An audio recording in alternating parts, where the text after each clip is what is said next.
মধ্যরাতে দেখা গেল যে এসআইআর এর সাপ্লিমেন্টারি লিস্ট বেরোলো, সেখানে দেখা গেছে যে চূড়ান্ত তালিকায় নাম থাকা সত্ত্বেও বহু মানুষের নাম বাদ গেছে, কি বলবেন? এবং এটা আমাদের কাছে খুব দুর্ভাগ্য যে আজকে ভারতবর্ষের নাগরিক হয়ে ভারতবর্ষের নাগরিকত্ব হারিয়ে যাচ্ছে। যে বা যারা এই চক্রান্ত চালাচ্ছে মানুষ তাদের ক্ষমা করবে না। কারণ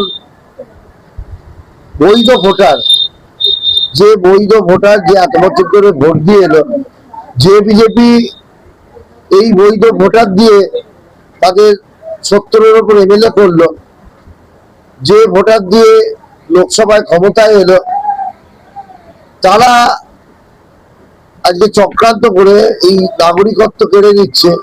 তারা নির্বাচন কমিশনের সাথে মানে চক্রান্ত চালিয়ে, এটা আমি বলবো যেটা খুব দুর্ভাগ্যজনক যে আজকে মানুষের গণতন্ত্র যে হারিয়ে যাচ্ছে, গণতান্ত্রিক অধিকার যে হারিয়ে যাচ্ছে।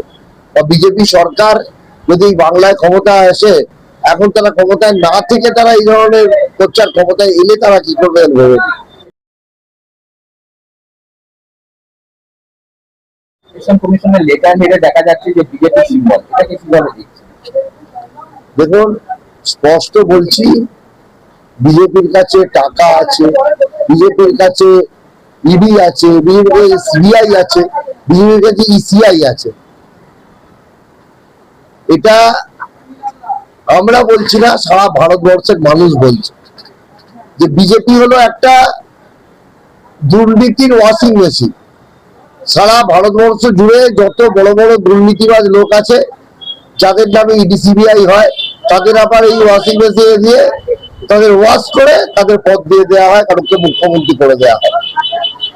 এটাই হলো ভারতীয় জনতা পার্টি, ওয়াশিং মেশিন জনতা পার্টি, দুর্নীতির ওয়াশিং মেশিন।